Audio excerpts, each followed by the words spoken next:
জনতা রায় কি সেই রায় এখন ইভিএম বন্দি। শহরের ছবিটা আপনাদের দেখালাম, আর এবারে দেখাবো বর্ধমান শহরের ছবি, যেখানে ইউটিআই বিল্ডিং এর শ্রম রুমেও একেবারে নিরাপত্তার আঁটোসাঁটো বন্দোবস্ত। সরাসরি আমাদের সঙ্গে রয়েছেন প্রতিনিধি কমল কৃষ্ণ দে। কমল কৃষ্ণ, কি ছবি? দেখো, আমরা এখন দাঁড়িয়ে আছি Bardhaman university institute of technology অর্থাৎ ইউআইটি।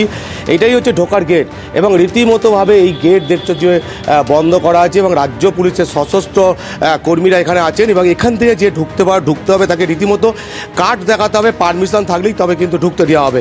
এবং দেবব্রতকে দেখাতে বলবো দূরে যে ওই বিল্ডিংয়ে কিন্তু স্ট্রং রুম গতকাল গভীর রাত পর্যন্ত এখানে যে সমস্ত বিধানসভাগুলোর ইভিএম এখানে নিয়ে আসা হয়েছে, সেই সমস্ত বিধানসভা ক্ষেত্র থেকে এই ইউআইটি বিল্ডিংয়ে, এবং এখানেই কিন্তু এই ইভিএম এবং ভিভিপ্যাট সেগুলো কিন্তু রাখা হয়েছে এবং 4 তারিখে যখন গণনা হবে তখন সেখানে স্ট্রং রুম এই সমস্ত ভিভিপ্যাট খোলা হবে।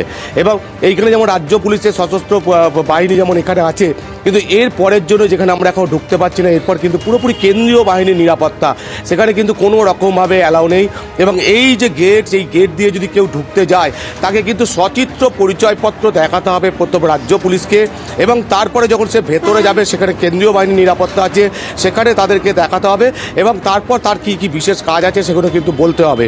এবং কালকে গভীর রাত পর্যন্ত যে সমস্ত বিধানসভাগুলোর ভোট সম্পূর্ণ হয়েছে এবং তারপর ডিসিআরসিতে পৌঁছেছে এবং ডিসিআরসি থেকে ঠিক এই যে ইউআইটি বিল্ডিংয়ে নিয়ে আসা হয়েছে। এখনও পর্যন্ত যেটা ঠিক আছে যে আমাদের পূর্ব বর্ধমান জেলা, সেই পূর্ব বর্ধমান জেলায় 4টি জায়গাতে গণনা হবে। সেখানে হচ্ছে বর্ধমানে হচ্ছে 2টি গণনা কেন্দ্র, এবং হচ্ছে কানলাতে একটি, এবং হচ্ছে কাটোয়াতে একটি। এবং রীতিমতো যেটা বলা চলে, যেমন এখানে যেমন কেন্দ্রীয় বাহিনী এবং রাজ্য পুলিশ ঠিক গেটের ঠিক সামনে আছে, পাশাপাশি রাজনৈতিক দলের কর্মীরা কিন্তু এখনও পর্যন্ত যে সমস্ত ইভিএম দিয়ে আসা হয়েছে সেই ইভিএমের পাহারায় আছেন। এক কথায় যেটা বলা চলে যে নিরাপত্তার পুরোপুরি বজ্র আটনি কিন্তু এই স্ট্রং রুম জুড়ে। কুসুমিতা, ধন্যবাদ কমল কৃষ্ণ। মাছি গলার উপায় কিন্তু নেই, একেবারে কেন্দ্রীয় বাহিনী তারা কিন্তু পাহারায় রেখেছে। নজরবন্দি বলা যায় ইভিএম। ভোট গণনা শুরু হবে 4 তারিখ সকাল 8টা থেকে। তার আগে পর্যন্ত কিন্তু এই নজরদারি, এই পাহারাদারি চলবে। বিভিন্ন রাজনৈতিক দলের নেতাকর্মীরা তারাও কিন্তু রয়েছেন পাহারায়। আপনারা জানেন মমতা বন্দ্যোপাধ্যায় কিন্তু এই ইভিএম এর উপরে কড়া নজর রাখতে বলেছেন, এমনকি রাতভর যেন নজর রাখেন কর্মী সমর্থকরা। খোদ মমতা বন্দ্যোপাধ্যায়ের এমনটাই নির্দেশ। পাশাপাশি 2 জায়গার ছবি দেখছেন, জেলায় বর্ধমান ইউআইটি বিল্ডিং এর ছবি দেখছেন, যেখানে একেবারে কেন্দ্রীয় বাহিনী রয়েছে পাহারায়। অন্যদিকে বিধাননগর কলেজ, সেখানেও কিন্তু কেন্দ্রীয় বাহিনী রয়েছে, সিসি ক্যামেরা রয়েছে, কড়া নিরাপত্তা। শেষ হলো 26-এর হাই ভোল্টেজ বিধানসভার নির্বাচন। 4 মে ফল ঘোষণা। আর তার আগে রাজ্যবাসীর রায় কোন দিকে যেতে পারে তা নিয়ে সমীক্ষা চালিয়েছে একাধিক সংস্থা।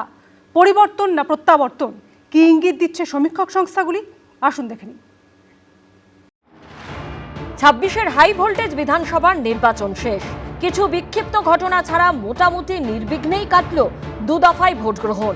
রেকর্ড পরিমাণে ভোট দিলেন পশ্চিমবঙ্গবাসী। এবার অপেক্ষা ভোটের ফলে। পরিবর্তন না প্রত্যাবর্তন, কোন দিকে যাবে পশ্চিমবঙ্গের জনমত জানা যাবে 4 মে সোমবার। তার আগে এ রাজ্যের রায় কোন দিকে যেতে চলেছে তার আজ পেতে সমীক্ষা চালিয়েছে বিভিন্ন ভোট সমীক্ষক সংস্থা। এক্সিট পোলগুলির বেশিরভাগেতেই রাজ্যে পালা বদলের ইঙ্গিত দেওয়া হয়েছে। এ রাজ্যে মোট আসন 294টি, ম্যাজিক ফিগার 148।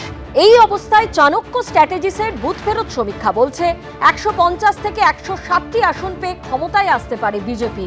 তৃণমূল পেতে পারে 130 থেকে 140টি আসন, অর্থাৎ ক্ষমতা হারাতে পারে তারা।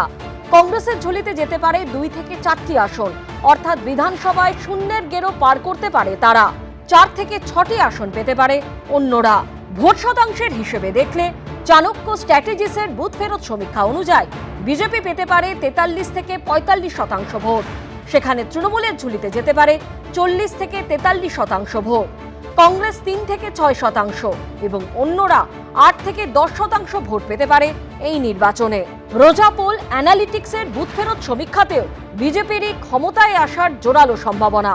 বিজেপির আসন সংখ্যা পৌঁছতে পারে 178 থেকে 208-এ। সেখানে মাত্র 85 থেকে 110টি আসনের মধ্যে থামতে হতে পারে তৃণমূলকে। অন্যরা পেতে পারে 5টির মতো আসন। ম্যাট্রিসের এক্সিট পোল বলছে 146 থেকে 161টি আসন পেয়ে কুর্সি দখল করতে পারে বিজেপি। কড়া টক্কর দিয়ে 125 থেকে 140টি আসন পেতে পারে তৃণমূল। অন্যরা পেতে পারে 6 থেকে 10টি আসন। ম্যাট্রিক্সের সমীক্ষা অনুযায়ী বিজেপির ঝুলিতে যেতে পারে 43% ভোট, 41% ভোট পেতে পারে তৃণমূল, অন্য দলগুলি 16% মতো ভোট পেতে পারে। এবারের বিধানসভা ভোটে বুথ ফেরত সমীক্ষা চালিয়েছে পিপলস পালসও। তাদের সমীক্ষায় আবার এগিয়ে রয়েছে তৃণমূল। এই সমীক্ষা অনুযায়ী তৃণমূল 177 থেকে 187টি আসন পেতে পারে, অর্থাৎ ক্ষমতা ধরে রাখতে পারে তারা। তৃণমূলকে কড়া টক্কর দিয়ে 95 থেকে 110টি আসন পেতে পারে বিজেপি। বিধানসভায় খাতা খোলার জোরালো সম্ভাবনা রয়েছে সিপিএমের। 1 থেকে 3টি আসন পেতে পারে কংগ্রেস।